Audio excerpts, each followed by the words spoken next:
Yan.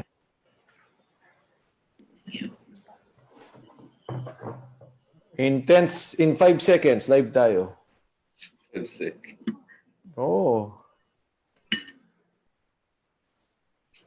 Yan muna ako nasa labat tayo.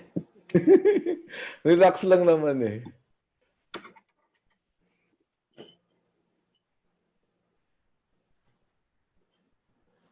Ay, Kong Dante.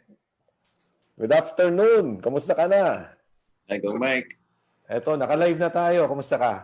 Ayos lang. Ikaw? Eto, siyempre linggo. Happy Sunday, Happy Father's Day. Yeah. Thank you. Ayun, Kong Dante.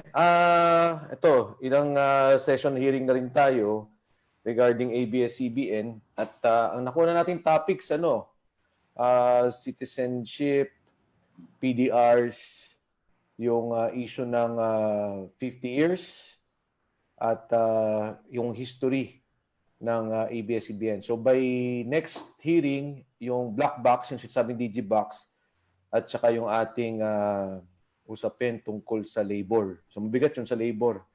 So Kung Dante, ano mo dyan? Anong assessment mo? Sana dun, sabi ko nga, kung pag-uusapan na natin yung kapamilya black box, dapat siguro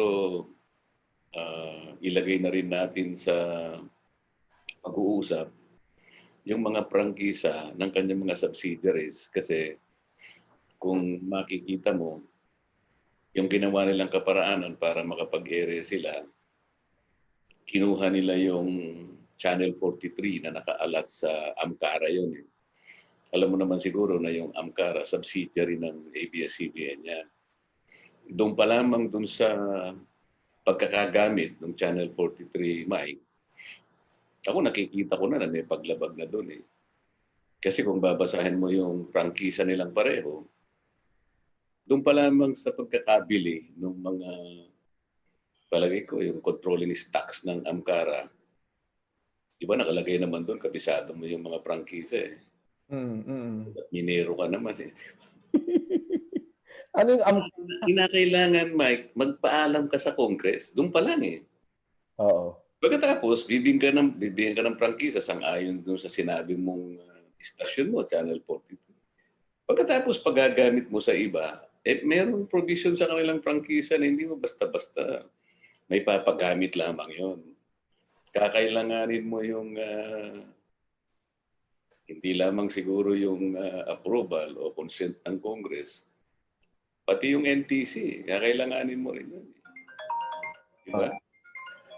Manong Dante, yung dito sa DigiBox, yung binabanggit mo yung sa cable yan, di ba?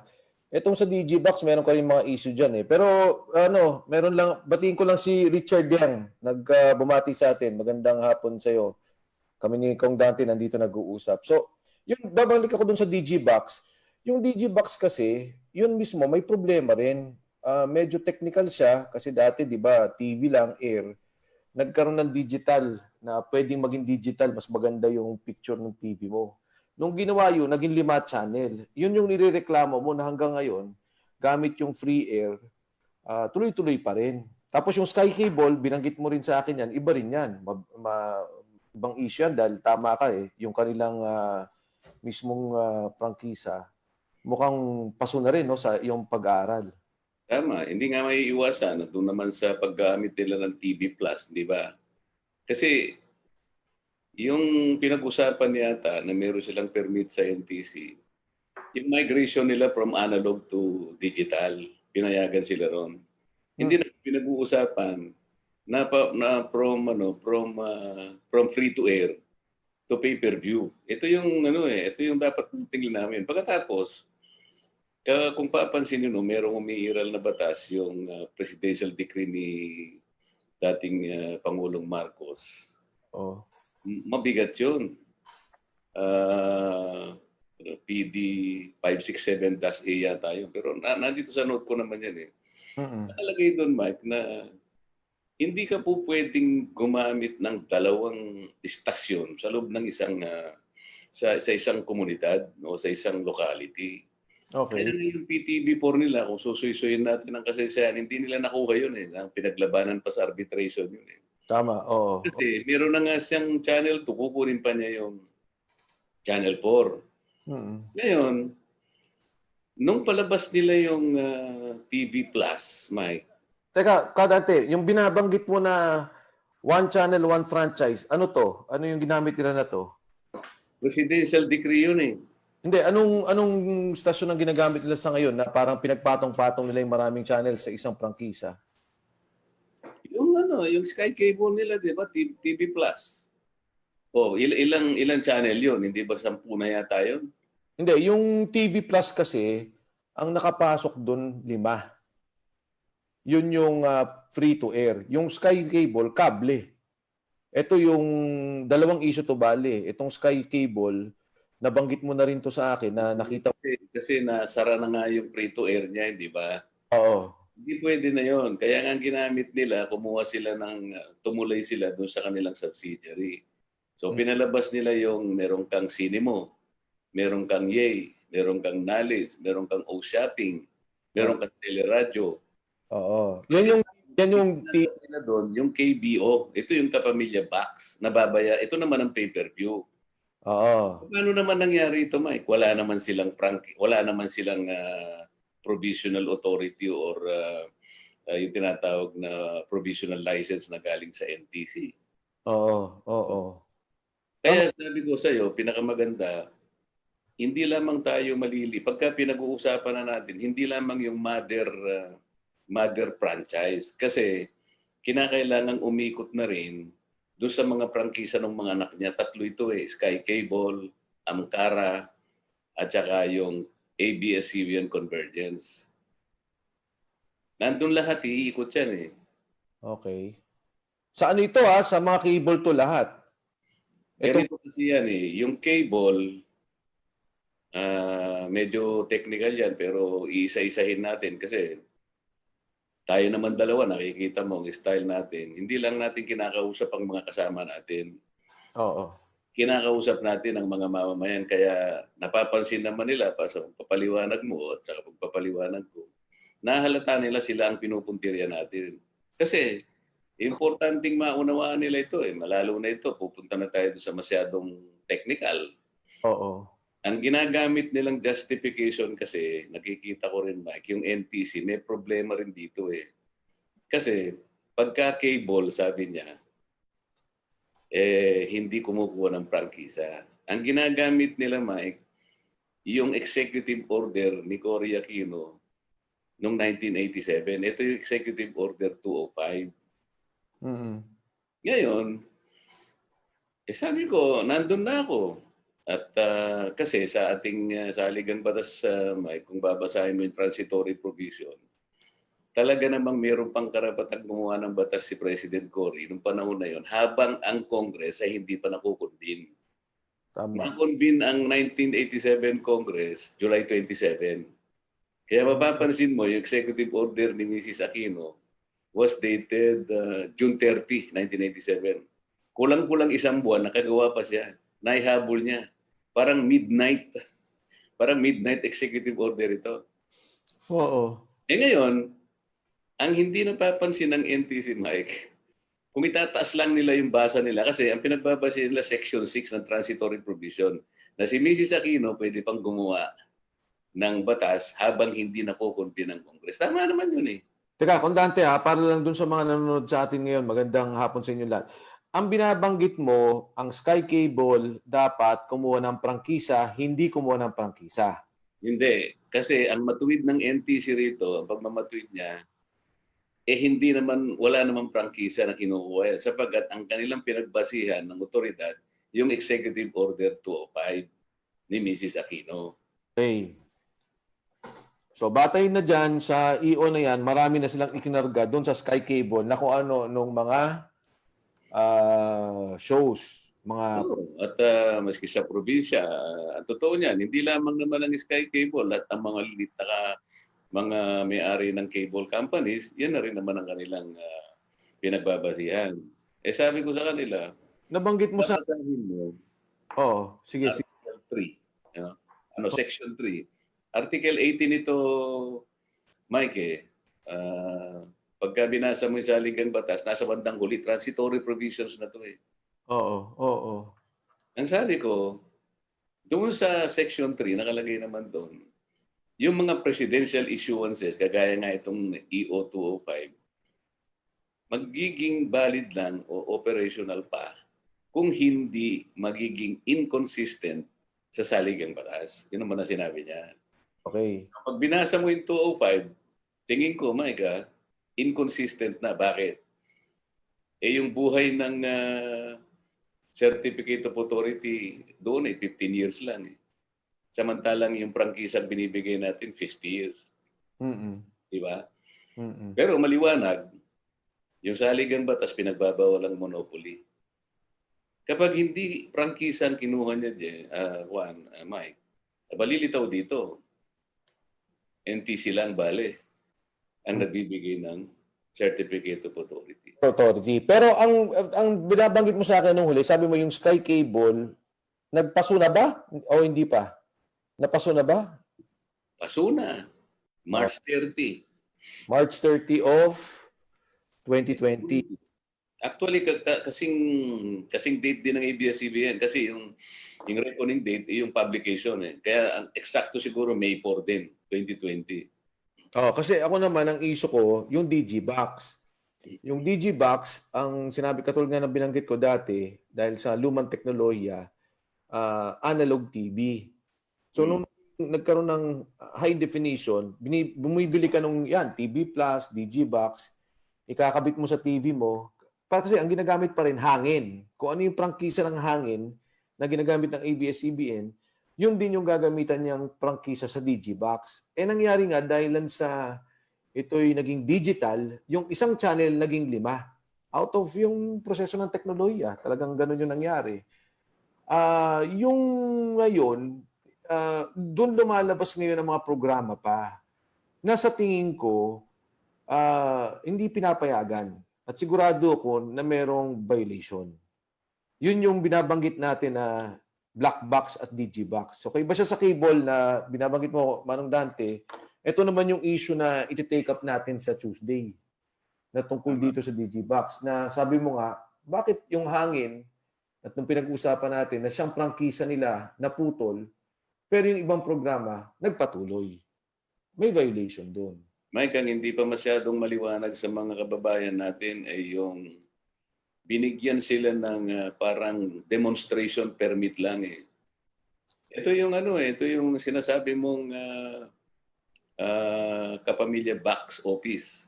Hindi, yung TV Plus.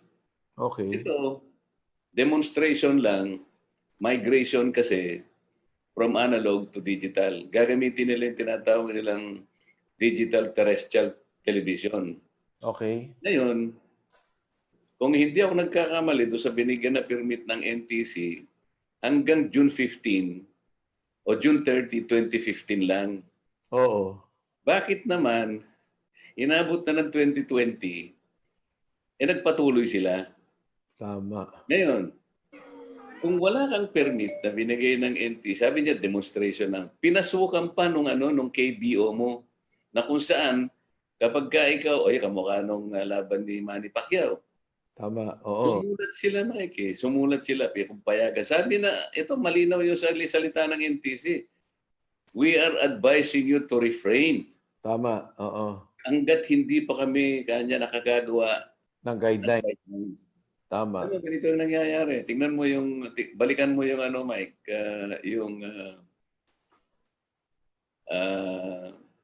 yung depositary receipts, Philippine depositary receipts. Dahil sa bilis ng ng mga pangyayari, yung technology kasi, nag-i-evolve yung natin, mga financial instruments eh. Oo. Masyado mo yan sa stock exchange, Mike eh. There are regulatory gaps. Mas mabilis na mag-apply sila ng technology kaysa habulin sila ng regulation. Nakikita mo napapaikot nila. Ganito yung dito. Tama, tama. Pero wala tayong magagawa. Masyadong mabagal ang NTC eh. Reactionary lang sila eh. Pero kahit pa paano, makikredit mo rin kasi hindi sila pinayagan. Teka muna, sabi niya. Wala pa tayong guideline. Hindi nila sinunod yun, Mike. Ngayon, ang tanong, nagbenta pa sila ng black box. Kung wala kang pahintulot, Mike, nagbenta ka, nakasingil sila kahit pa may 30 pesos per pelikula. Depende kung sino yung artista. Siguro kung tayo yung artista, Mike, Wala manonood. baka 10 piso lang ang bayad. Ngayon, kung si PD Barsaga siguro, baka 1,000 ang bayad. Ngayon, saan mo kukunin yung authority na magbenta ka? Di ba? Tapos yung kinita mo, ano mangyayari ron? For 5 years, Mike, pinagkitaan nila. Demonstration lang ito eh. Humingi ba sila ng permiso sa NTC na di dapat binenta mo, binigyan mo na libre yung mga kababayan natin. Mike. Kasi demonstration lang ito eh. Titignan lang natin. Susubukan muna sa loob ng mga ilang buwan yung migration from analog to digital. Ang ginawa nila, pinagkakitaan na nila, hanggat hindi pa natin nakita ngayon, tuloy-tuloy sila for 5 years. Nasaan naman ang katarungan dito? Tama. Hindi, tsaka talagang ang mabigat doon, parang hindi nila sinusunod. Parang kaya nila ang NTC. Yun ang mabigat doon. Dapat hindi ganun eh. Kasi hindi lang naman isang beses yan, Manong Dante. Hindi dalawa. It's a continuing violation. Marami tayong mapapansin. Kaya nga siguro, pwede nating itanong sa kanila. Alam niyo, ang mga kababayan natin, ang nauunawaan lang nila, sinara kayo. Okay? Yun ang malinaw. Oo. Pero, sa hindi nila maipaliwanag, at tayo nga, hirap na hirap din nating hanapan ng paliwanag, lumabas sila sa anumang paraan. Oo. Hindi na lahat, pinagtatawanan tayo, di ba? Tama. Sabi ng mga kababayan natin, paano nangyari po yun? Di ba sarado na yung mga yan? Sila po ba'y above the law? Tayo naman ngayon, nakanganga tayong lahat sa Congress. Inaayos natin, kinukonsider natin yung kanilang prangkisa. Paano to? Bakit naman nakapagpapalabas sila kahit palapaso na lahat ang mga prangkisa? So, ang tanong natin, Mike, kailangan niyo ba talagang prangkisa? Kahit sa puno ng duhat, pwede kayong magpalabas eh. Bakit pa kayo humingi ng prangkisa sa amin? Malinaw yun eh. Kaya niyo naman pala, pangatawanan ng sarili niyo kahit wala kayong prangkisa. Anong katibayan? Nakapagpapalabas kayo eh. Si Cardo Dalisay lumabas na yata, di ba? Ano ngayon ang regulasyon natin? Balitaan yung dito sa ibang nilang programa, meron na pa lumalabas. Alam ko, may mga show silang patuloy na talagang, yun nga, mukhang hindi pinapayagan at hindi tamang payagan, patuloy pa rin lang ginagawa. Kaya nga, yun nga yung malaking palaisipan sa ating mga kababayan. Ano po bang nangyayari sa atin? Sabi nila. Akala ko ba pinahinto na yan? Bakit nandito pa po sila? At bakit nandyan naman po sila ngayon, nahihingi pa sa inyo ng prangkisa? Hindi naman pala nila kailangan. Kasi paso ng prangkisa, nakapagpapalabas pa sila. Tama naman eh.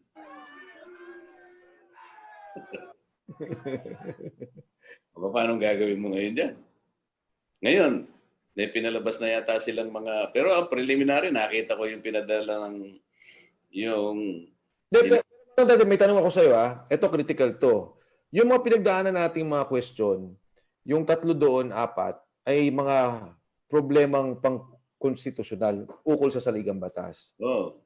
Ito, violation to, pero hindi natin masabi kung ito ba'y kanya-kanya tayong kanya-kanyang pananaw. Ang mga kasama natin, kanya-kanyang pananaw kung paano boboto.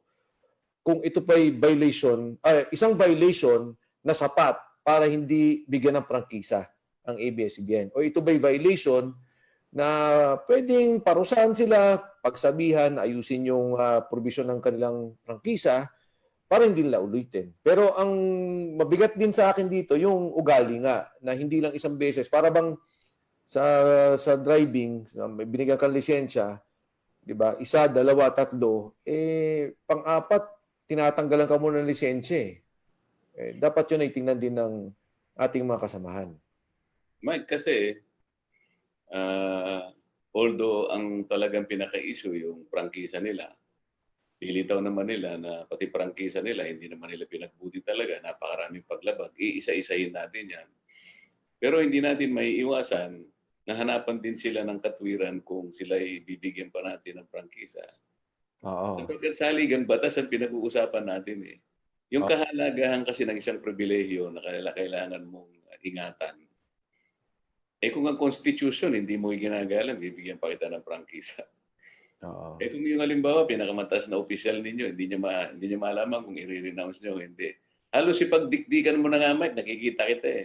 Parang gusto mo na sabihin kay Gabby Lopez noon, ba't kasi hindi mo pa ni-renounce noong pa yan? Parang hindi na kami nagkaroon ng pag-uusap dito. Di na sana tayo nasayang ng mga panahon ito. Yun ang gusto mo sabihin sa kanya eh.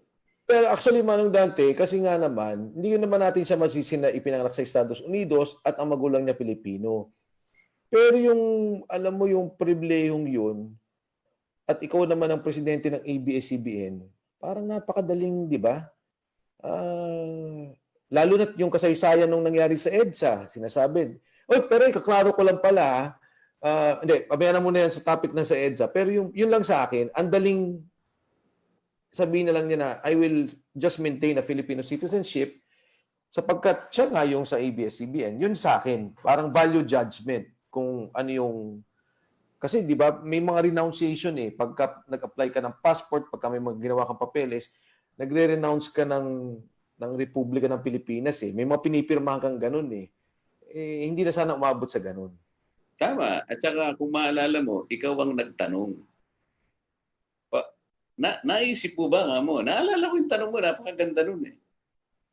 Naisip mo ba nga niya na i-renounce ang citizenship mo para lang maiwasan mo na yung alalahin tungkol sa ownership na ito, maayos mo yan, Oo. kaugnay ka niya ng ikaw ang nagmamanage ng ganito at ganyan. Ang sabi niya sa'yo, kapag kanya nagkaroon ng conflict of interest, sabi niya, Tama. nung sinundan ko yun eh. Bigyan mo nga ako ng halimbawa ako ng conflict of interest na kung saan pwede mo nang i-renounce ang iyong pagiging Amerikano. Ang sagot niya sa akin, at narinig mo naman yun eh. Oo. So, wala pa po na dumating na conflict sa buhay ko na dapat akong mamili ng pagiging Pilipino at Amerikano. So, tanong ko sa kanya, hindi ba sapat itong pinag-uusapan nating conflict nga rito sa saligang batas na ito?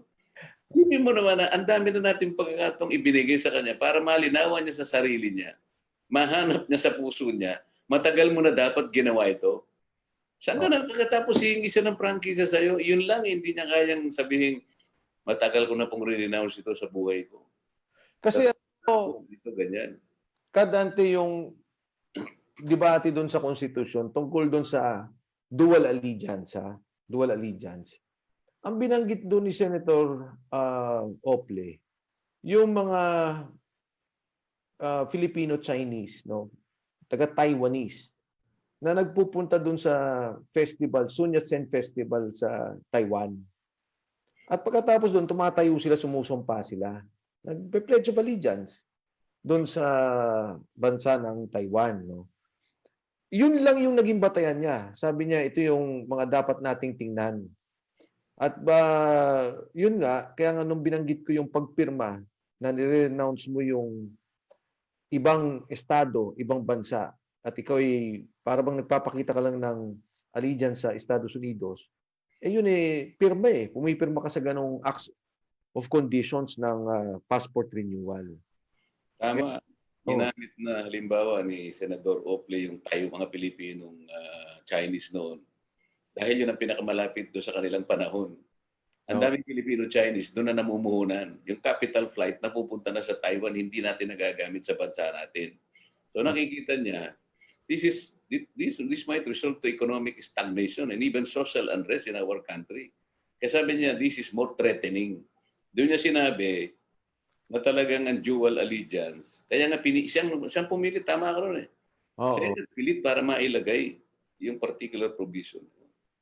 Basahin ko lang, dami bumabati sa atin Sherman Valera, mabuhay kayo kang Mike and Con Marcoleta. Big salute, Congressman Defensor Marcoleta, for job well done. Mabuhay po kayo. Kay Sara Gonzales.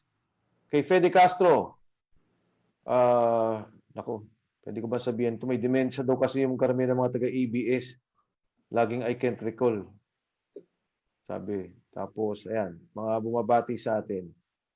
Pwede ko kayong kung may tatanong kayong mga tungkol dito sa pag-uusap, pwede nyo kaming i-message po dito.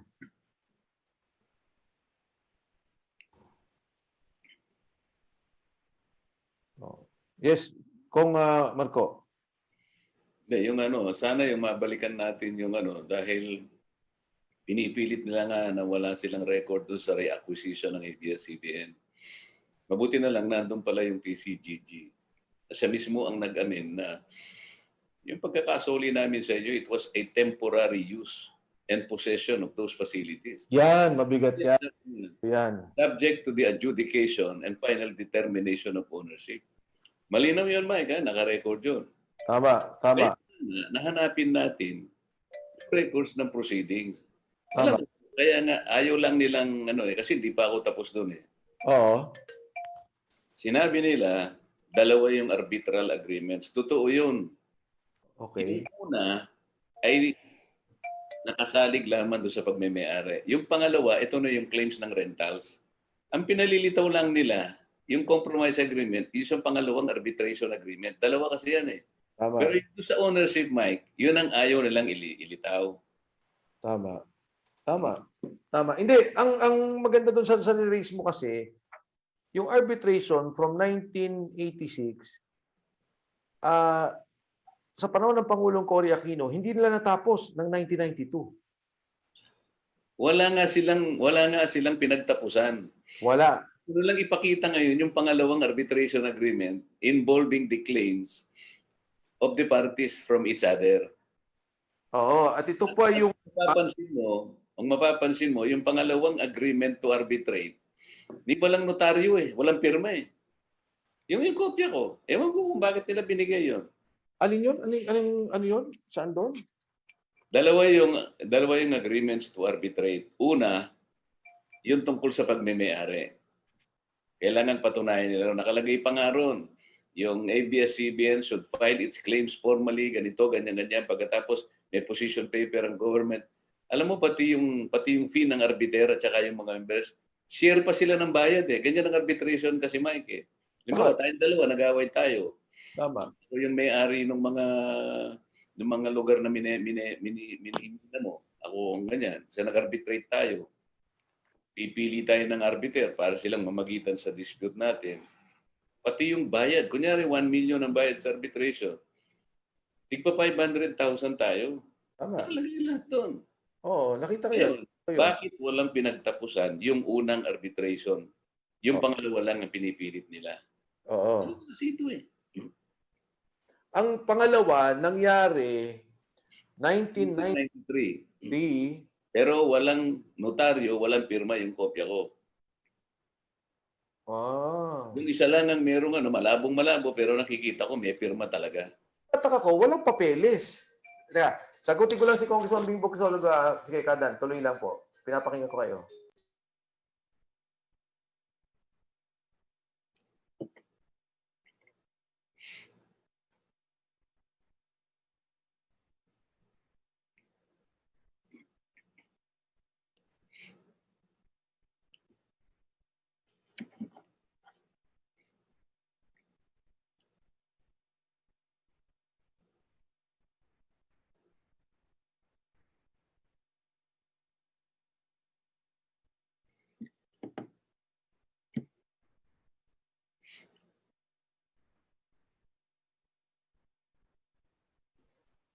Sabi ko kay Kong Bingbong Quezologo, sumama sa atin eh.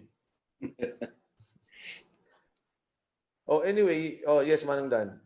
Yun nga, ayaw nilang ipakita yung arbitration proceedings na ang dapat lamang na maging resulta nun ay yung pagmeme-ari.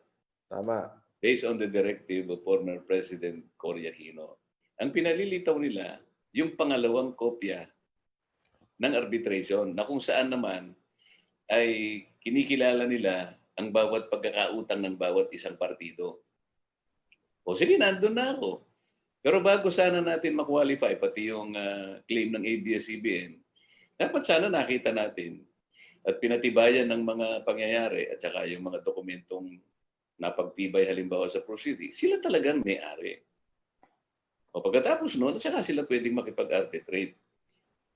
Without the evidence of ownership, paano kang makikipag-compromise agreement? Ano naman ang authority mo makikipag-compromise agreement ka, hindi mo pa napatunayan ikaw ang may-ari. Di ba tama? Oo, hindi. Tsaka, di ba, doon pa lang sa una, na sinasabi nga ng PCGG, kinuha yung mga equipment, kinuha Oh, yung mga maraming bagay.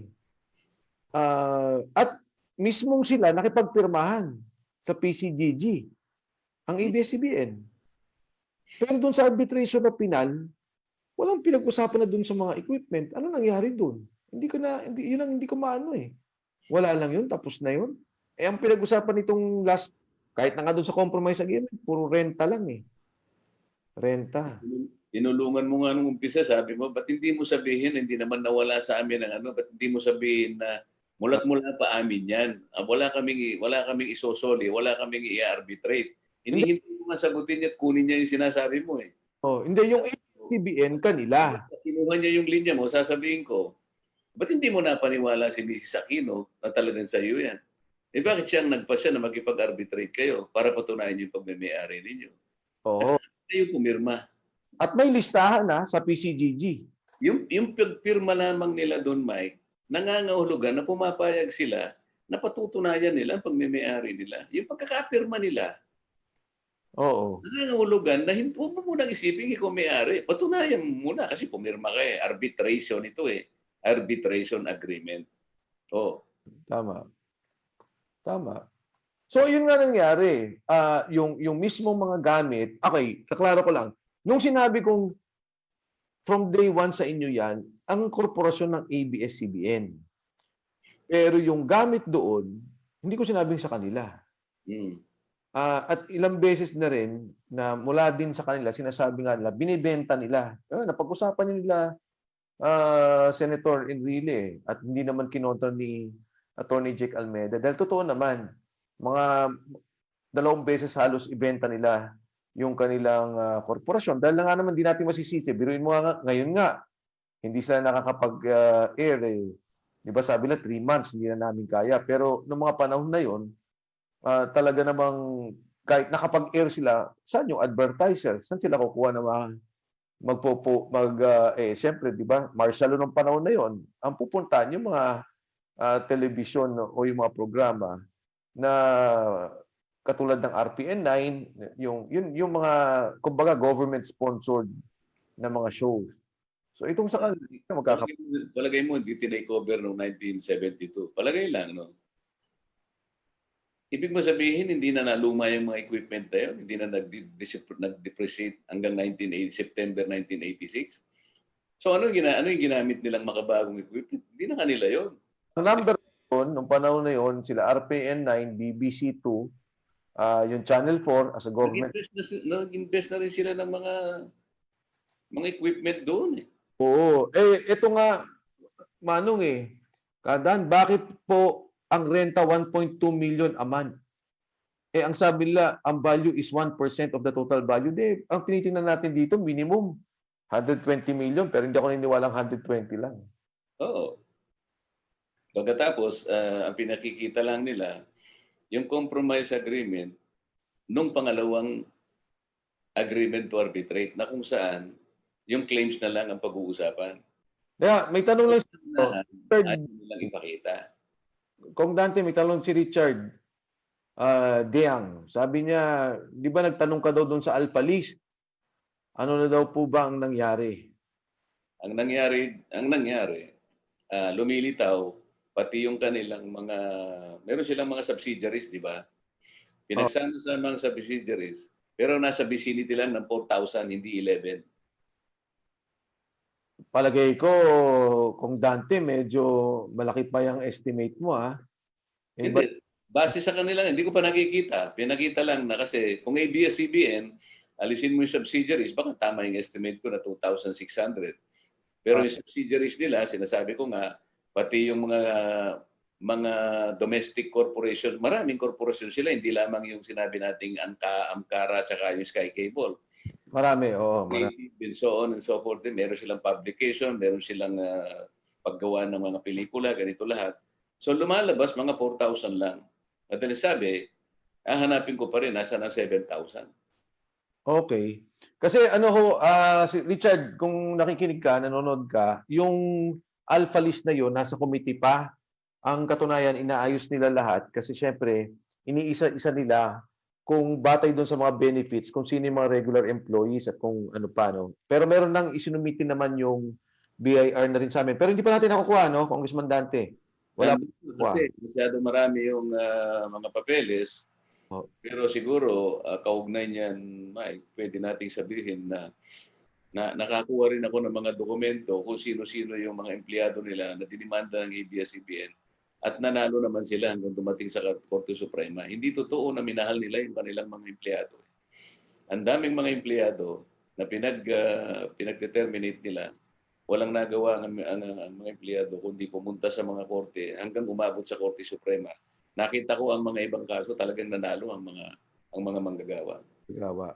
O sabi ni Kabaji Sierra, kung Marcoleta, magsenador ka na 2022, sabi. Tapos kung maraming violation, di dapat mabigyan ng prangkisa, sabi ni Noel Rebusias.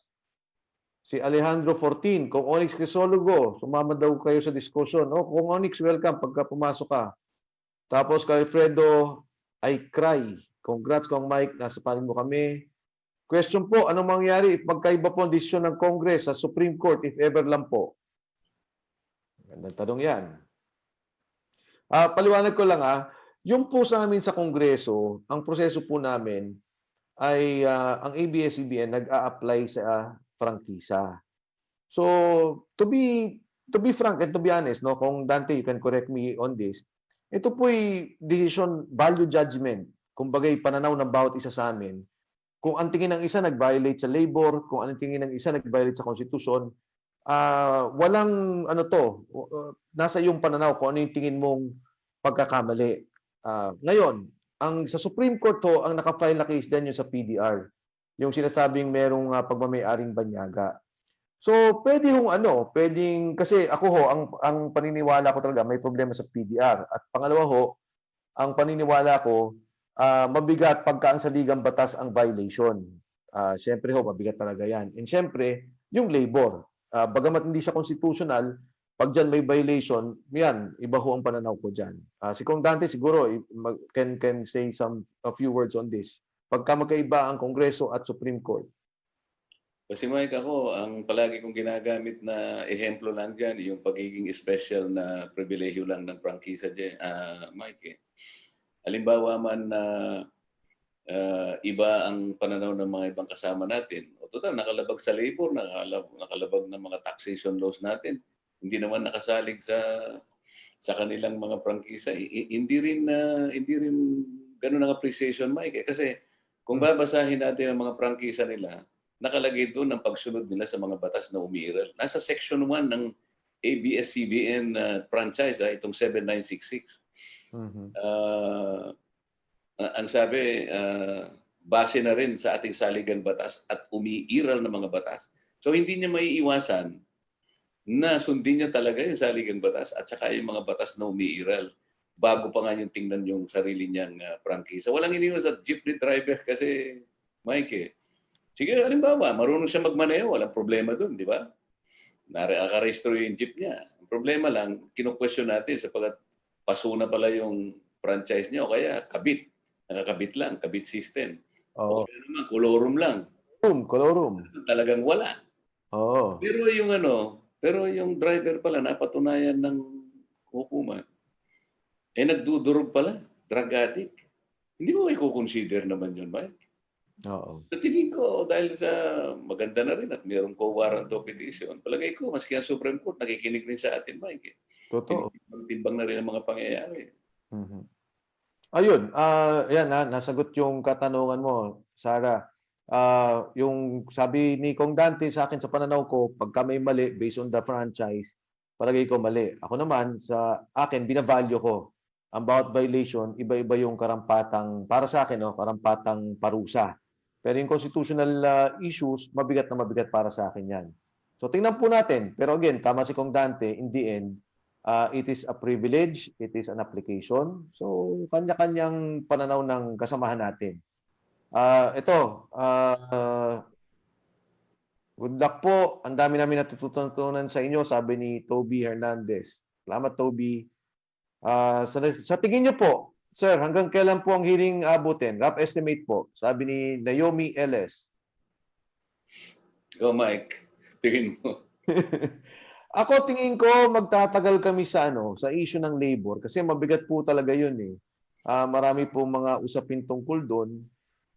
Pero itong Digibox, itong Skype cable, palagay ko yung stand namin ni Kong Dante pareho talagang malinaw tungkol doon at palagay ko maging yung mga kaukulang otoridad, yung NTC, malinaw yung pananaw nila doon. Hindi mo naman pwedeng i-argue eh. Pag sinabi ng NTC may violation, tapos na may violation talaga. Kasi pag tinanong mo lang na binigyan ba kayo ng permit na ilatag mo yung kapamilya box office, wala silang permit na ganun. Wala. Yung TV Plus, lalo Okay. na yung demonstration permit lang. Di ba? Hanggang ano lang kayo? Hanggang June 15, 1995. Bakit naman umabot kayo ng 5 taon? Anong authority naman ninyo para palawigin nyo? Demonstration lang naman yun. Pinatigil pa kayo eh. Sinulatan kayo ng NTC pero hindi kayo tumigil. Meron silang pagmamatwid. Lilitaw naman yan sa pagtalakay natin sa mga ibang araw, Mike. So ano tingin mo ang tansya mo? Ako tingin ko kaya natin pa ng sa ngayon mo ay June 20 siguro, second week of July matatapos natin bago magsona. Depende kasi sa pagsagot nila, Mike. Oo. Kung halimbawa, huwag na silang magpaligoy-ligoy, aminan nila yung totoo, di tapos na tayo. Ako nga lang, kung anong tatanungin mo, tapos na eh. Bakit ka mo? Hindi nila kailangan ng prangkisa eh. Tumatakbo na ako ng prangkisa. Tumatakbo rin eh. Isip-isipin mo ha. Tama. Ito, ulit-ulitin natin.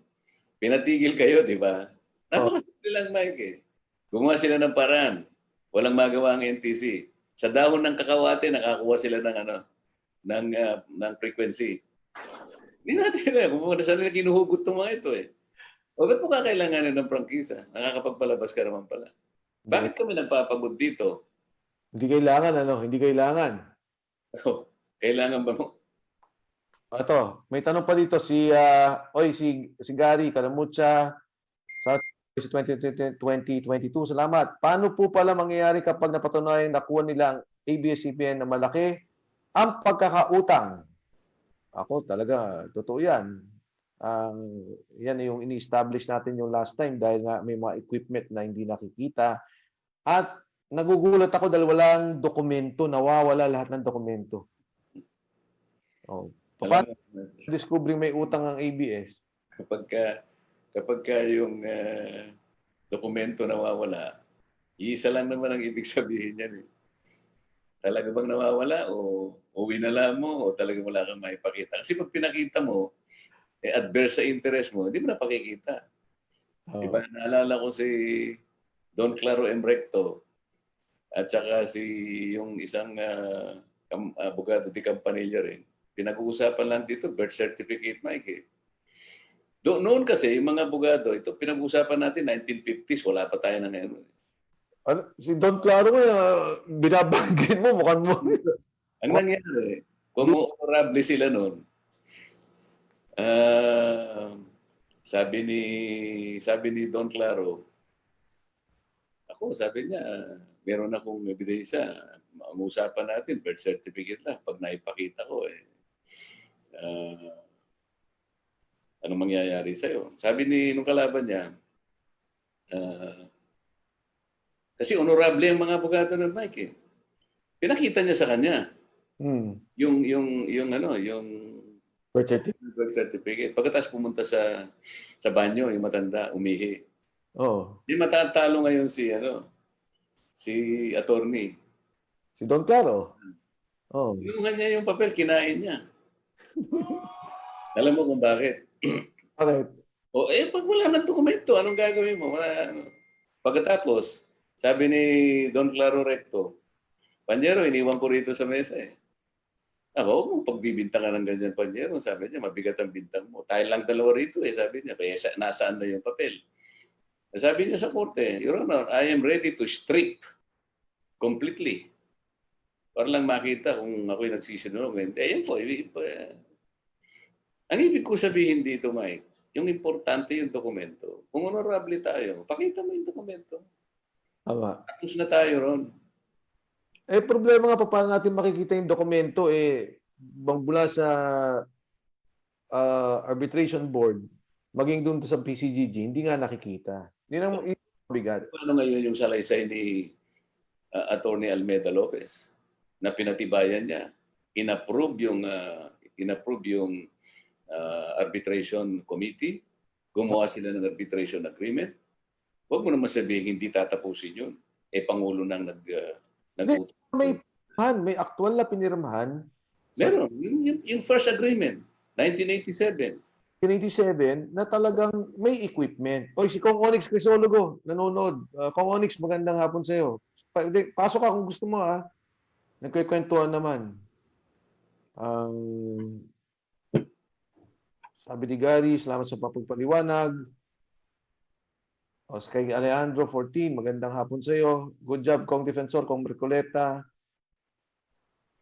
Sir, familiar kayo sa kaso ni Gabi Lopez, 1975. Ako, hindi namin alam ito, ha? If hindi approved ng 18th Congress ang application ng ABS-CBN, pwede pa din po pa sila mag-re-apply hanggang sa ma-approve sila. Pwede naman. Pwede naman. Kung wala na yung prangkisa na ibigay na ng gobyerno sa iba. Yung frequency. Ang airwaves natin, Mike. Hindi naman po pwedeng ikaw na lang puro ang may hawak nito. Hindi, yung frequency kamo. Ito isang finite na resources ng gobyerno.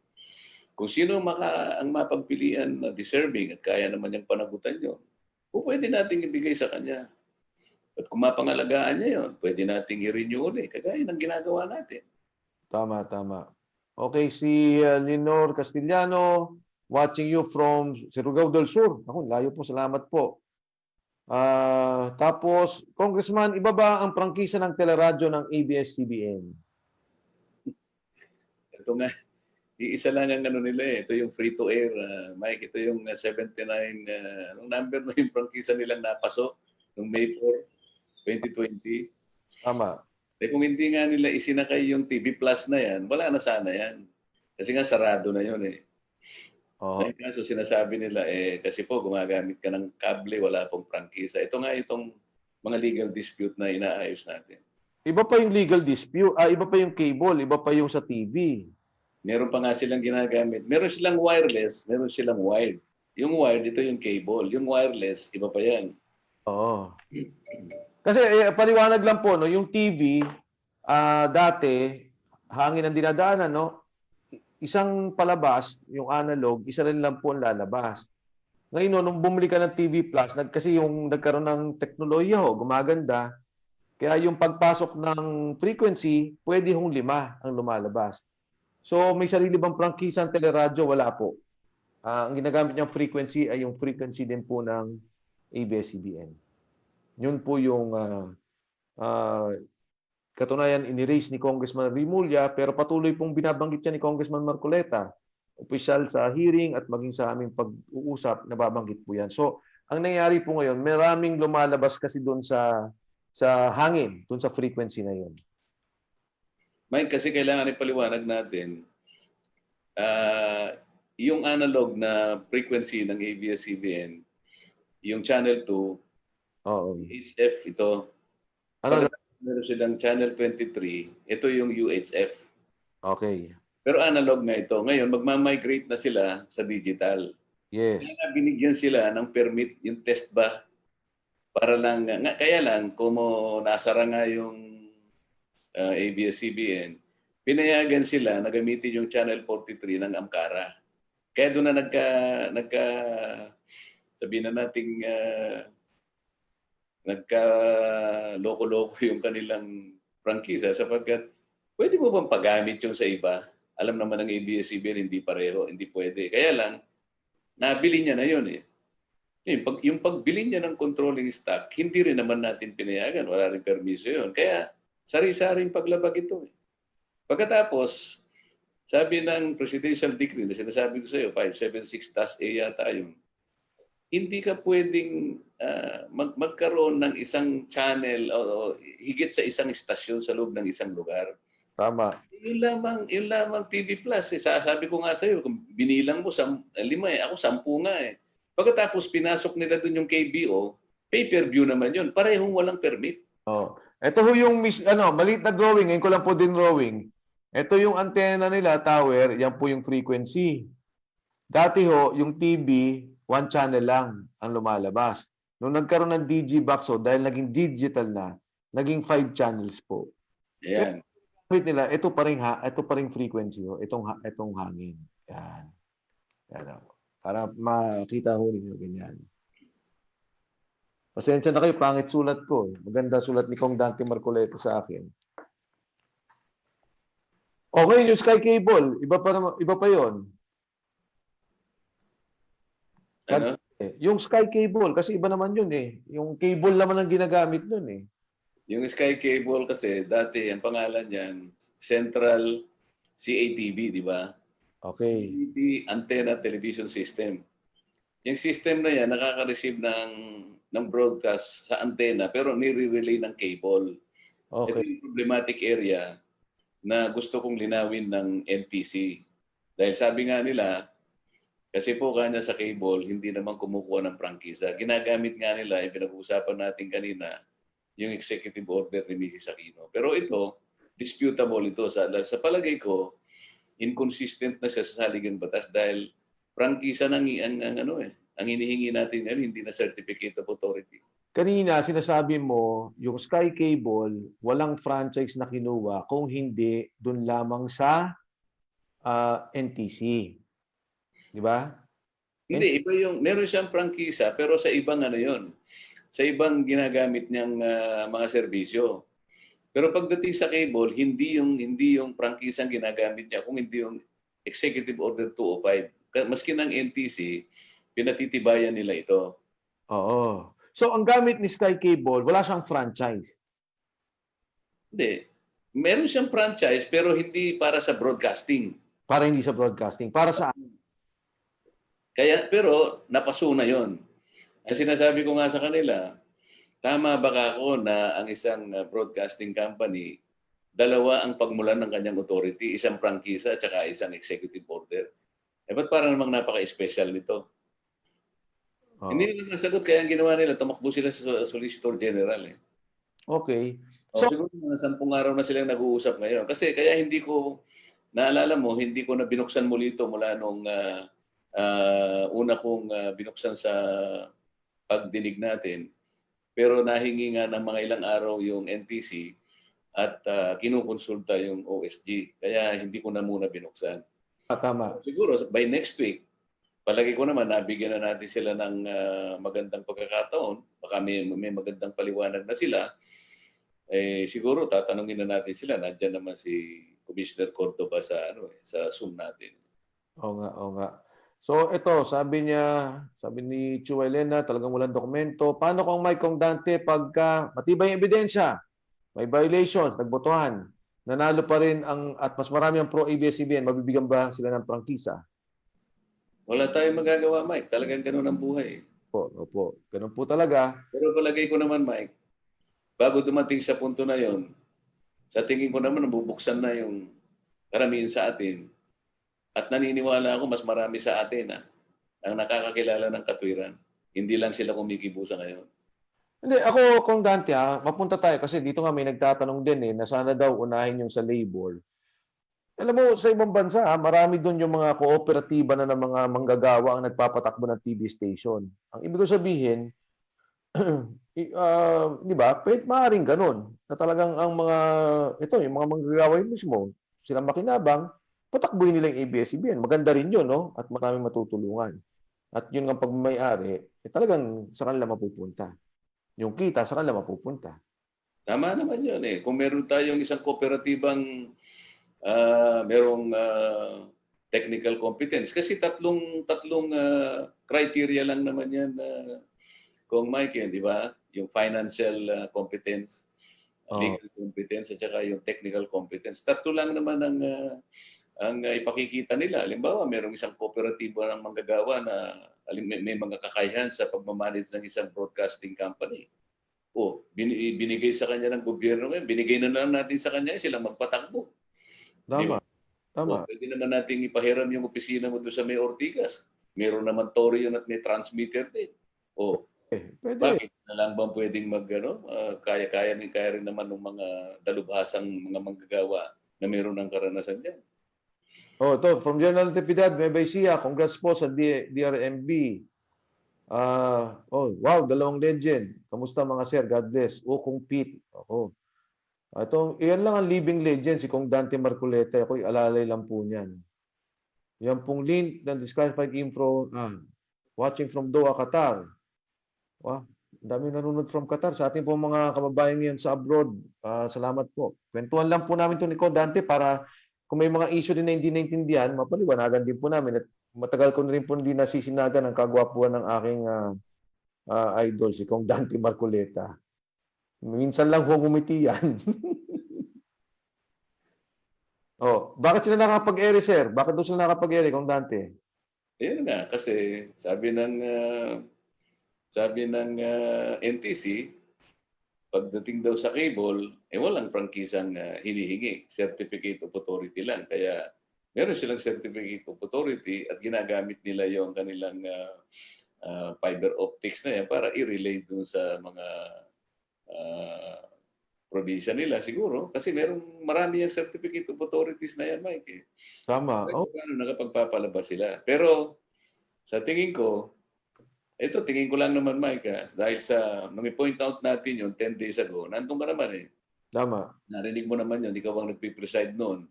Nung i-point out ko yan. Sa tingin ko, by next week, baka meron nang isasagot sa atin. Sapagkat talagang na-point out ko sa kanila, parang may mali kayo kako dun sa Channel 43. Yan kako ang pag-aralan nyo. Kasi tatanungin namin kayo uli. Sapagkat, sige, palagay mo sa ngayon na maaaring mag-consider ko na paglalabanan pa natin yung Executive Order 205. Pero yung Channel 43, sabi ko, palagay ko, maiipit kayo dyan. So, ang ginawa nila, humingi sila ng konting panahon, pumunta sa Solicitor General at kumonsulta. At ako naman natutuwa. At pumayag naman ako sa kanilang kagustuhan, Mike, na wag na muna nating silang ligaligin at ituon na muna natin sa ibang subjects yung ating pagdinig. Totoo. Kasi ito pong pinag-uusapan po natin, actually ni-raise mo to first hearing pa lang eh. Tapos ni-raise din to ni Kong Remulla. Ang magiging pag-uusap po sa Tuesday, sa Marteso, ay yung usapin ng DigiBox. So iba pa rin hutong Sky Cable na binabanggit ng Congressman Dante Marcoleta, yung pong DigiBox at saka pong itong ano pa ba yung pagpaano natin? Labor na ba tayo? Hindi pa ata, no? DigiBox at saka Yun, Mike, yun sana yung aking sinasabi na wag piecemeal sana eh. Ang totoo niyan, ang gusto ko sanang unahin natin, hindi lang tayo nagkaroon ng pagkakataong makausap yung dalawang chairman natin na hindi ba mas maganda kung linawin muna natin yung issue ng cross ownership. Kasi nga itong tatlong sister or subsidiary corporations niya na ginagamit niya ngayon para makapagpalabas siya sapagkat na-shutdown na yung kanyang transmitter sa Bohol Avenue. Kailangan makita muna natin eh. Kasi doon lang, yung paglabag nandun na, yung cross-ownership, binili silang pare-pareho ng ABS-CBN. Yung pagkakabili, wala tayong approval sa Congress.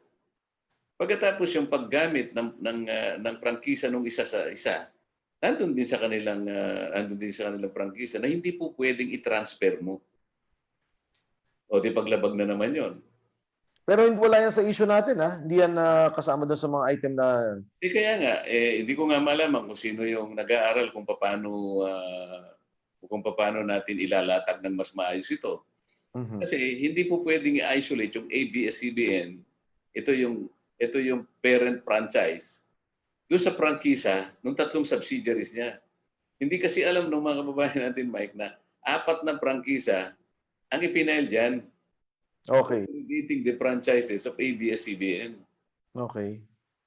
So, yung mga lahat ng tong prangkisang nito ay napasuna. Na particular, Kung yung Angkara na lang sa July 16 next month, mapapasuna rin yan. tama, tama. So, ito pong napag-usapan na namin sa Kongreso, history, ang citizenship, ang PDR. Papasok po dyan ang DG Box at pagkatapos po papasok yung labor issues. Papasok din po yung usapin ng condoned loans. Yan, nagkaroon ng formal na motion si Congressman Claudine Bautista. Yung mga loans sa DBP na para bang inabsuelto. At panghuli po dyan, labor, DBP. Sorry, yung Sky Cable. Isa rin po sa mga discussion. Ewan ko kung may nakalimutan ako, kung Dante, ito yung mga pinag-uusapan. Ang ating pong dinidiscuss ngayon, napag-usapan namin kaunti ni Kong Dante yung citizenship, tsaka po yung history. Yung PDR, para sa akin, malinaw na malinaw, no? At tinamaan din po natin yung DD-Box at tsaka Sky Cable. So itong labor at saka loan sa DBP, mga malalalim po na issue yan ng ABS-CBN. Ngayon, binabanggit si Kong Dante, yung cross-ownership na kailangan tingnan. Ano ba ito? May violation ang tingin mo? Hindi, kinakailangan kasi makita rin natin kasi nakalatag din sa ating consideration yung tatlong prangkisa ng kanyang sister companies. Ito nga yung Sky Cable, yung Amcara, at saka yung ABS-CBN Convergence. Kasi baka akala ng mga tao, ang pinag-uusapan lang, yung mismong prangkisa ng ABS-CBN. Bukod pa po doon, meron pa po tatlo nakasangkot doon sa kanyang prangkisa. Hindi po pwede nating suriin lamang yung mother franchise without considering the three franchises of the three sister subsidiaries. Isa lang ang ginagamit nila na tumatakbo tong tatlo? Kasi di ba sabi mo Sky Cable, authority lang naman to, nanggaling to sa NTC. Hindi. Meron prangkisa ang Sky Cable. Meron ding prangkisa ang ABS-CBN Convergence. Meron din prangkisa yung Amcara Broadcast Network. Kaya apat na prangkisa ito, kinapapalooban ng mismong prangkisa ng ABS-CBN. There are 4 separate franchises, Kung Mike. Kasi baka ako, makaktaan ng ating COMSEC, may tatlo pang nakabitin. Ng mga issues tungkol dito. Kumbaga sa mother title, yung ABS-CBN franchise. Pero ang Pero Cable, yung subsidiary niya na ginagamit niya sa pag-broadcast niya, meron din prangkisa na napasuna maliban doon sa Amcara na mapapaso next month, July 16. itong Sky Cable, ang paggamit niya ng cable ay authority lang ng NTC, kung hindi ho prangkisa ng Kongreso. Dalawa yan, Mike. Dalawa. Kasi meron silang Sky Fiber, meron silang Sky Direct, meron Sky... ano yan eh. Maano nating mabuti yan next... Hearing natin. Kaya lang doon sa kable ay ang ginagamit nila Certificate of Authority. Kasi pinipilit ng NTC na hindi sila kailangan kumuha ng prangkisa. Pero may prangkisa sila sa ibang serbisyo nila. Ito may tanong si Rasbel Gumban. Kung Mike, tanong ko lang, pwede bang gamitin lang paraan ng pagpirma ng mga like share sa FB para mabigyan sila ng prangkisa? Hindi po. Kampanya lang nila yon, pero boto ng Kongreso kailangan. Salute to all of you watching from Japan. Si Steve Clavo. Tama ba ho? Final approval pa din sa uli. IPRD. Kahit na makalusot ang renewal sa Congress. Good luck kung i-approve ni PRD. Tama po yun. Ang una po dyan, dadaan sa Kongreso. Kasi po, kung yung pong batas na to, hindi po siya batas eh. Kung hindi po ito ay pagbibigay ng pribileyo sa pribado. Sa ating pong konstitusyon, pagka private yung beneficiary ng batas, it should emanate from Congress. Dapat po sa aming manggaling. Pagka natapos po namin, aaprubahan ng Senado. Pagkatapos po nun, pipirmahan ng Pangulo. Kaya po yung tanong, kung kunyari yun, naaprubahan sa amin, naaprubahan ng Senado, hindi pinirmahan ng Pangulo, hindi rin papasa. Kung Dante? Meron pang isang senaryo, Mike eh. Opo. Halimbawa, kasi pagbubutuhan yan sa committee proper, hindi ba? in this particular case, kahit na joint committee hearing, ang boboto lang yung membro ng Committee on Legislative Franchises. Di ba? Tama. So halimbawa, nung magbutuhan, natalo. Ibig sabihin, hindi na pagtatalunan ngayon sa plenary. Kasi ang report, talo. Hindi na ngayon magkakaroon ng second reading. Wala ka namang i-sponsor pa sa floor kasi talo nga sa committee. Pwede lang erase, Manong Dante, yung ano. Di ba pwedeng maging senaryo yun, Kung Mike? Pwedeng yung mga bumoto na for, mag-reconsideration sa committee report or mag-call ng botohan sa sa plenary. Na pagka kasi di ba sa Committee on Franchise, usually binibigay lang report pero sa isyong to palagay ko may tatayo para mag-call for ng reconsideration. Ba, hindi. Alam mo naman ang proseso natin. Pag natalo ka sa committee, gagawa ng report, wala na. Ang nananalo lamang doon ay yung halimbawa pinagtibay sa committee level, gagawa ng committee report. Para ngayon makalendar for sponsorship for second reading, di ba? Yes. Kaya magtatalo-talo doon, merong mag-i-sponsor, merong mag-a-amend either individual amendment or committee amendment. Pagkatapos kung wala na, bubutuhan natin ng second reading. Ngayon, halimbawa, ang senaryo, sa committee pa lang, natalo na. O, edi mas madali sa atin yun. Wala na tayong pagdidibatihan sa floor sapagkat natalo sa committee. Ito, ang sinasabi niya kasi dito sa atin na ang committee reports or bill ay formally approved by a majority of the members present, there being a quorum. Pagka na-approve na, isasumbitin ng chairperson ng committee. Tapos, dito po nakalagay a member of the committee who voted with the majority may move for its reconsideration sa floor. Kung nanalo nga, Hindi ho, kahit na matalo. kung halimbawa natalo, bumoto ka kunyaring against, nanalo kayo sa against, yung bumotong yon pwede niyang i-reconsideration sa... ang pwede lang mag-move for reconsideration, yung bumoto. Tama po. O, Committee report, ang gagawin niya dyan, huwag na natin ituro, baka humapor natin. Pero yun ho, yung binabanggit ni Kong Dante, yun po yung mas inano niya pa ho, dinitalye niya pa yung proseso ng botohan sa Kongreso.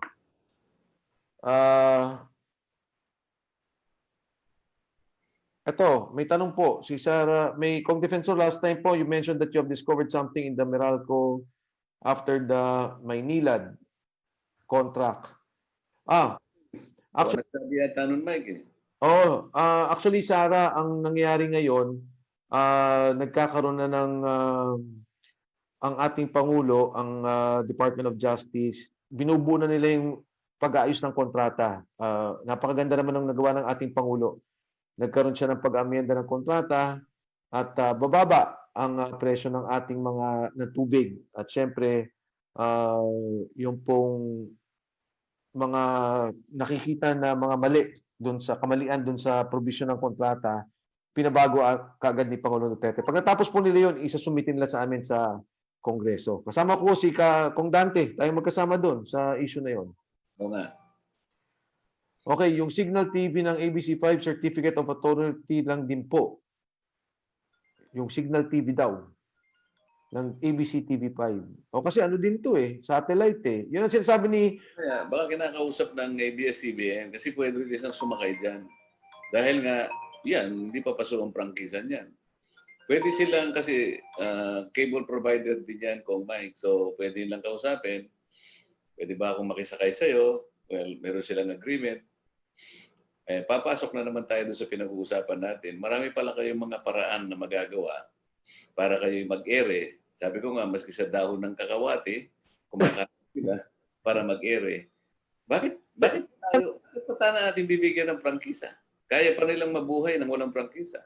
Paliwanag mo, Kong Dante, yung sinasabi mo na kasi nga itong batas at yung teknolohiya. Kasi para lang maliwanagan yung mga nanonood, baka hindi na naintindihan. Bakit nga ba Sky Cable, walang prangkisa. Yung Signal TV, walang prangkisa. Ayan. Ang may kasalanan nga dyan yung NTC. Nung isang araw, kausap ko po sila. Ang sabi nila, Sir, pasensya na po kasi pagka ang pinag-uusapan natin cable, ang cable kasi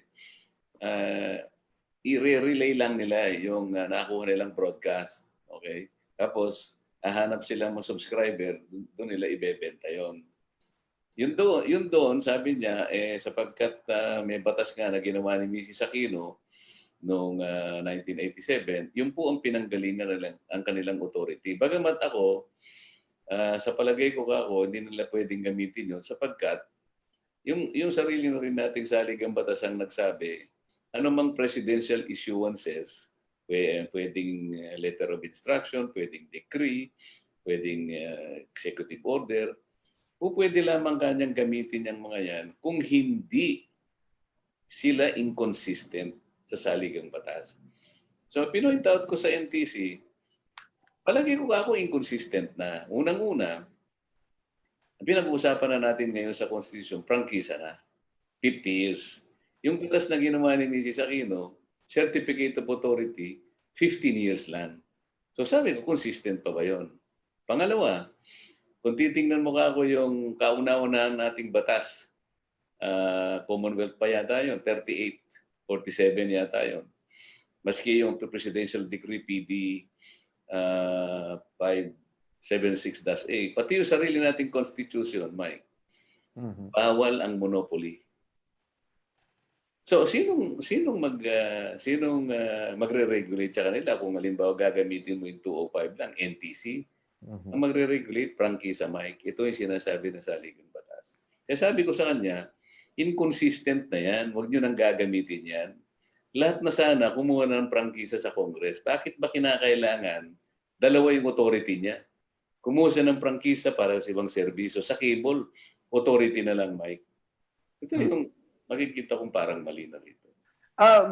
Gusto ko lang po magdagdag doon sa binabi ni Congressman Dante Marcoleta. Alam niyo po, kanina binanggit naman din niya, ulitin ko lang, ang teknolohiya ngayon mas mabilis kaysa doon ho sa pagsasagawa ng mga batas. Katunayan kong Dante, doon sa kaso ng Rappler, isa yan sa mga debate. Ano ang definition ng mass media? Ano ang definition ng broadcast media? Because ang application ng Rappler was only internet. So dinefine nila doon. May mga batayan na to na dinidefine nila ang internet at pagka ikaw'y gumagawa ng news information, mga nagbo-broadcast ka, that is already within the realm of mass media. Kasi nga, kailangan 100% Filipino. Kaya yun nga ho sa Rappler, ano lang yun, sa social media. Lalo pa ho to na talagang nagbo-broadcast, nakikita mo talaga. So, yan ho'y isa sa mga titingnan natin, yung problemang yan. Kasi katulad na nabanggit, baka ho bukas makalwa, iba na naman ang teknolohiya, mag-iiba na naman po ang ating batas at paano nating aprobahan ang mga bagay nito. Dahil sa ating saligang batas nakalagay sa mass media, 100% Filipino citizens. Kailangan mga Pilipino. Tapos, meron pa ho dito nagtatanong,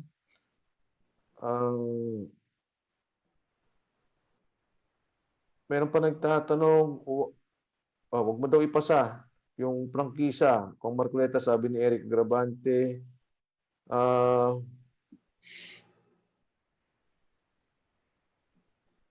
Yung DBP daw po. Ano daw kung Marcoleta? Anong gagawin doon sa DBP? DBP? Yes. O hindi ba ikaw nagpanukala na kailangan ilabas nila kasi mga BS loans ito eh. Kasi panahon ng 1970s ito, Mike, naalala mo, grade 2 ka nun eh. Kinder ako noon, mga panahon na yun. Nag-devalue ang pera natin. Hindi ngayon nila nabayaran yan, nag-default sila. World Bank yan eh, pinadaan sa sa DBP. Ngayon, may sovereign guarantee tayo. Kaya nga maganda at pinoint out ni Kong Bautista yan at sinang-ayunan mo naman at nagkaroon nata ng motion na ipakuha lahat yung mga dokumento na yan para makita natin kung...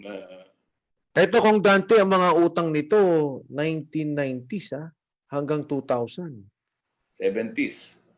90s. Hindi, yung 90s, yung dalawa kasi yan. Isang $600 million saka isang 300. Para doon sa mga nakikinig, baka nagugulano kayo. In-explain ni Kong Dante Marcoleta yung inutang ng ABS-CBN. Yung minotion ni Congresswoman Dean Bautista, sabi niya, Lopez Inc., marami kayong korporasyon. Sabi niya, ito, ABCDE. Itong mga korporasyon na to, may mga utang na hindi binayaran. Kinondone. Yan yung pangalawang binabang. Yung una yung kay Kong Dante, maganda po yun. Yan yung pagpapasaayos ng ABS-CBN at yung binabanggit naman ni Congresswoman Dean. Actually, hindi lang ABS-CBN yun, Mike. Kasamang Meralco noon. Kasama pa yung Benpress. Lahat na yun eh. Meron din. Okay. Oo. Ito namang binanggit ni Congresswoman Dean Bautista, ang total nito billion. Billion naman. Ito, millions of dollars ang binabanggit mo eh.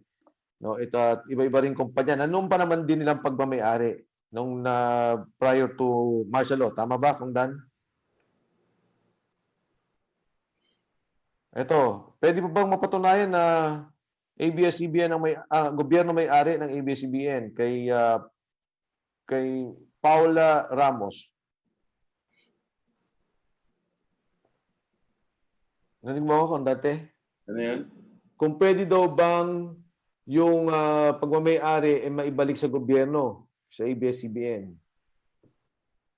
Depende kasi, Mike, kung talagang hindi na mapatunayan dahil wala silang record na sila yung nagme-may-ari.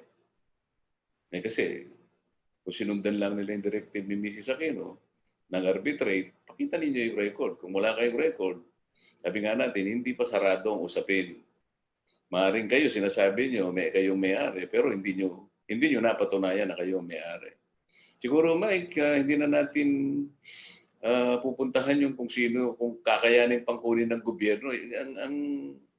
Ang incumbent lang sa kanila ngayon ay sila magpatunay kung talagang ang pagkakasoli sa inyo at pagkakakuha ninyo ay talagang may bahid na naman ng regularity. Kasi proceedings na yan ng arbitration, ayaw nyo ipakita yung record.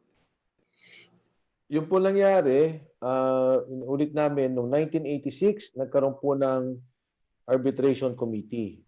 1986, 1992 po natapos ang Pangulong Cory, hindi po natapos. Walang napagkaisan doon sa arbitration na yon. Pero noong 1986 pa rin po, may mga equipment na isinurrender sa PCGG ni Mr. Roberto Benedicto sa BBC2 po. Siya may-ari, RPN9. Yan yung mga sikat ng araw eh. RPN9, BBC2, may mga sinurrender po silang equipment. Nagkapirmahan po ng rentahan. 1992, nawala na lang po, namatay. Na-revive na lang to napirmahan 1995. Bigla lang nagkapirmahan 1995. Yun ang tinatanong ni Kong Marcoleta nga, ba't kayo nagkapirmahan ka agad wala mang proceeding yung arbitration, wala tayong nakitang proseso kung ano yung pagmamay-ari ng kung ano ba yung sa gobyerno, ano ba. Kasi di ba ang nangyari yung sa ABS-CBN, pumunta yung military, hindi naman inagaw sa kanila yung stasyon.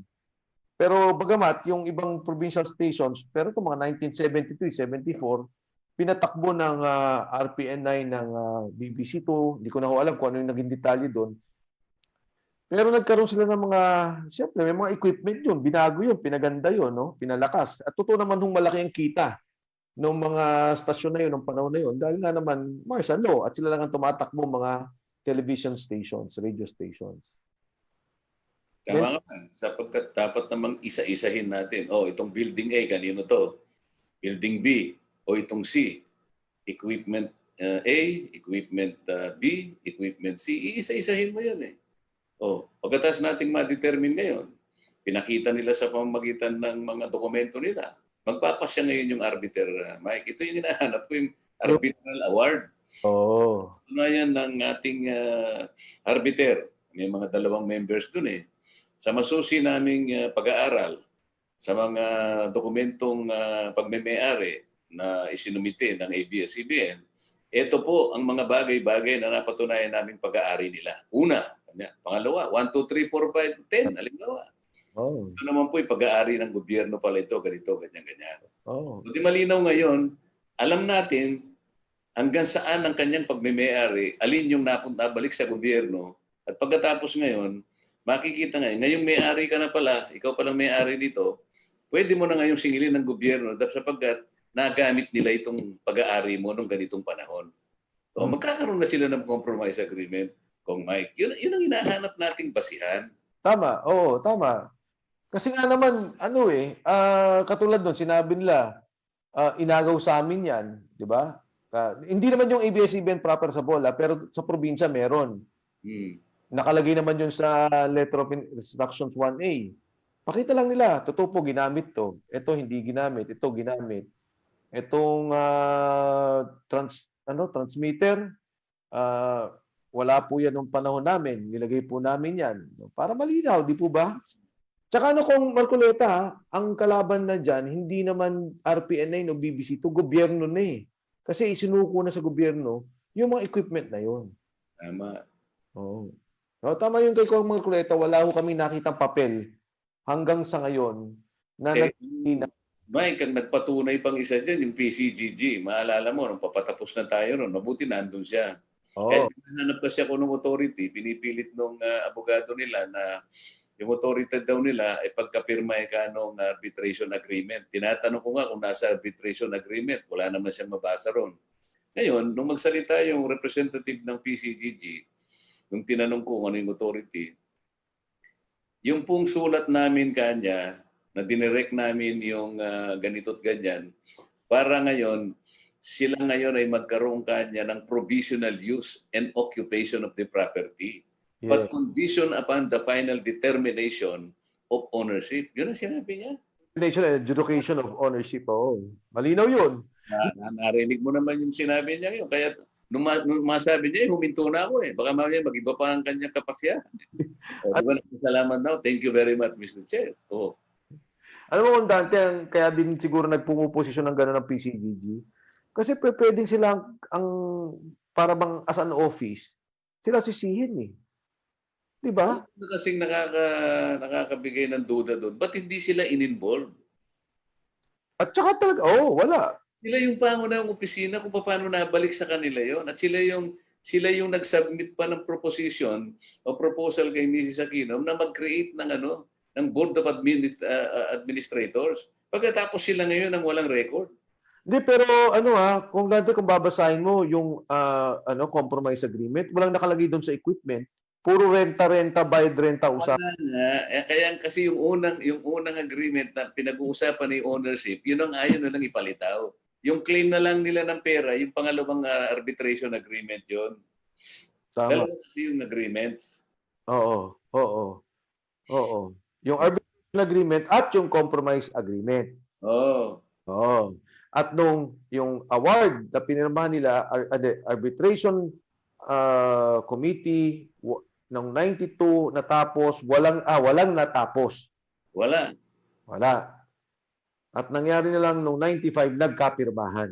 Kaya tinatanong ko, bakit ako 1986 nakuha nyo na yan? 9 na taon pa lang dadaan bago pa mapapatunayan na meron palang utang ang gobyerno, kayo may utang. Pero yung pagkakakuha ninyo na meron kayong patibay ng pagmimayari, yun ang wala. Pero naka-takeover na kayo 9 years earlier. Ang dekada nilang ginamit yung mga equipment. Tama. Sabi naman ng PCGG, hindi kanya provisional lang ang use and occupation of those facilities. Tama. Subject to the final adjudication and determination of ownership. Equipment and facilities, malinaw yun. Tinutulak ng PC. Maganda ang posisyon ng PCGG kasi nga kung hindi naman, maiipit naman din nga sila as an office. Paano pag tumayo? Wala naman silang mga papeles. Bakit naman natin sila paiiyakin? Ngayon, yun naman secretary ng arbitration. Pangiti-ngiti pa eh. Nung tinanong ko, nasa iyo ba yung mga record? Wala po. Kaya anong gagawin ko ngayon? Pero kung Dante nakalagay doon sa agreement nila, Annex H ng mga lista ng equipment, nawala. Ang burden of proof sa kanila, ba't nila babaligta rin tayo? Bakit tayo magpo-produce? Wala namang tayong alam doon. Sinalaysay lang ni Attorney Almeida yun eh. Di sana sa pagsasalaysay niya, inalis na sana niya yung arbitration committee na yun para lang wala na tayong pag-uusapan. Oh, tsaka yun nga eh, malaking bagay sa atin yun. Gusto ko lang din linawin na yung dun po sa puntong yun, hindi naman tayo para bang kinakalkal natin yung mga ebidensya, di ba? Wala naman tayong ganun gagawa. Kundi, ang usapin dun sa komite, eh, legal ba yung pagkakabalik ng pagmamay-ari ng ABS-CBN sa pamilyang Lopez? Yun po ang aming diniscuss. Ang lumalabas, sinasabi nga ni Kong Dante, okay, may mga pinakita kayong pruweba, pero hindi malinaw sa amin yan. Ngayon, lumabas pa doon sa hearing si PCGG, kasi po yung nangyari, di ba, si Benedicto na ho ang pinakamalaking, siya po ang ABS-CBN ng panahon na yun, kombinasyon siya ng ABS-CBN at GMA, ganun ho siya kalaki. Nung pumasok ang EDSA Revolution, dahil sinequester itong mga kanyang mga equipment, yung kanyang mga properties, nag-surrender po siya sa gobyerno. Yung sinurrender niyang gamit,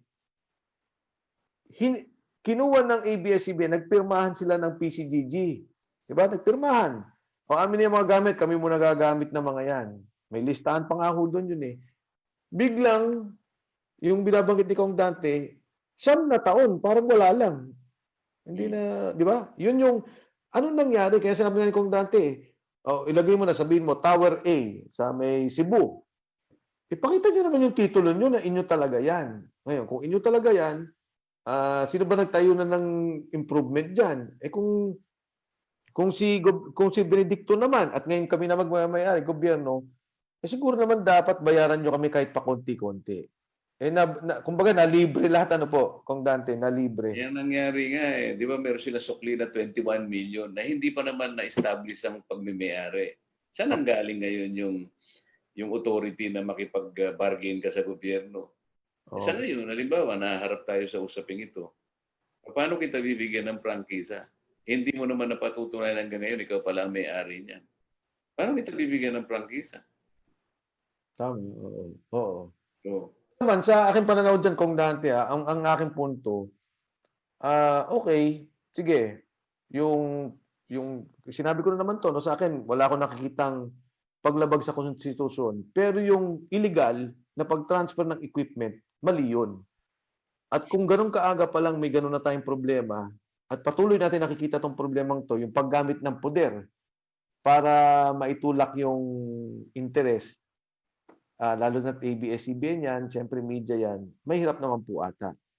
Diba? Pero kung Mike, doon sa hindi mo na ipakita yung pagmimayari mo sa kabila nung meron kayong arbitration agreement at sa kabila pa rin ang kautusan ng Pangulo na kayo'y dumaan sa arbitration at ngayon hindi ninyo maipakita ang record. Pero constitutional violation yun, Kong Mike. Hinahabol ko yun eh. Yes. Binanggit mo naman. Sabi ko, under Article 28, Section 28, Article 2, ang gobyerno natin, ang Estado, ay nag-a-adapt ng prinsipyo ng total disclosure sa lahat ng kanyang mga transactions involving public interest. ABS-CBN, the operation of ABS-CBN is imbued by public interest. Yung transaction ng gobyerno doon, dapat full and total disclosure. Nasaan ang mga dokumento? So may paglabag. Yung binabanggit naman ni Congressman P.D. Barsaga, di ba, kinorek niya yung mga ibang nagsasalita tungkol doon sa matagal na yan, may prescription period. If it is government, we can always yung pong ating right, no, assert our right. Pwede po nating makuha ulit yung mga gamit na yun o pagbayad sa gamit na yun. At pangalawa, pagka may fraud doon sa pagsasagawa, eh, talaga pong maaaring habulin. Ay, ganyan sabihin ni Kong PD ron, walang prescription sa gobyerno. Hindi nagpe-prescribe. Lahat ng claim ng gobyerno, hindi nagpe-prescribe. Walang limitasyon. Hindi ka makagagamit ng prescription period pag ang pag-uusapan yung claim ng government. Malinaw yun. Kasi gobyerno eh. Kong Dante, medyo tayo. 1 hour 30 minutes. Marami pong mga nakikinig sa atin. Pero anyway. Salamat sa iyo, Mike. Hindi naman po ito ang huli namin na pag-uusap ng Kong Dante Marcoleta. Sa susunod naman doon sa kanyang page. Kasi ako ang ako technical assistant nito ni Kong Dante. pasensya ka na po, Mike. Alam mo naman, hindi ako marunong din sa mga ganyan-ganyan mga pasikot-sikot eh. Alam mo, basta ikaw ay parating nasa serbisyo mo. Alam mo namang ikaw ang idol ko at marami dito. Hindi ko na humabati lahat, no? Mga bumabati sa amin po at kay Kong Dante. Kong Dante, last words. At next week, ganito ulit tayo sa linggo. Pwede tayong magkaroon ng 1 hour discussion ulit. Pwede, bakit hindi? Basta't ikasay kalilinaw ng lahat ng pinag-uusapan natin kasi hindi lahat matalakay sa loob. Alam mo naman, umpisa gumugulo doon, ano? Yung Oo. gaps na pwedeng ipaliwanag natin ng mas mabuti. Ang pinakapunto rito, kailangan malinawang mabuti ng ating mga mamayan, Mike. Itong ginagawa mong ito, bali pampapaliwanag na rin ito. Yung mga malalabo, pwede nilang itanong. Malaking bagay itong ginawa mong ito para maunawaan lahat at walang lapses, di ba? So, Kondante, maraming salamat sa lahat po ng mga nanonood at manonood pa kasi pwede naman nila itong i-share at panoorin. Kami naman po ni Kong Dante, nagkwentuhan nga kami na maraming bagay na kasi legal, technical, kailangan pag-usapan at kailangan paliwanag.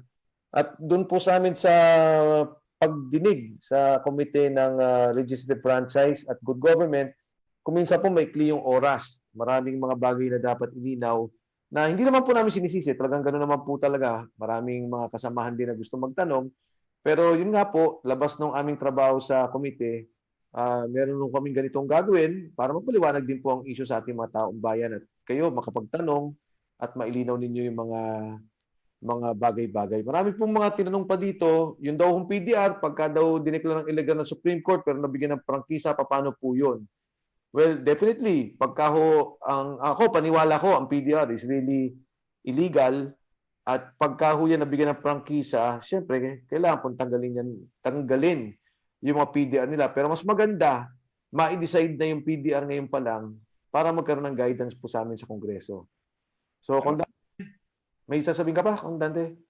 Papasalamat na lang ako sa ating mga kababayan, Mike, na kahit papano ay nakakaabot tayo sa kanila sa pangangailangan nilang iba pang mga pagpapaliwanag. At pasalamatan mo silang lahat, Mike. Opo. Maraming salamat po muli. Kong Dante, thank you sa lahat po nanonood. Maraming salamat. Next Sunday ho, 5:30 ulit, Kong Dante, next Sunday. Para lang alam na nila. Ha? Saturday pa lang ata ngayon. Saturday pala. Saturday, 5:30. So, Next Saturday. Opo. Thank you. Thank you po. Ingat po kayo.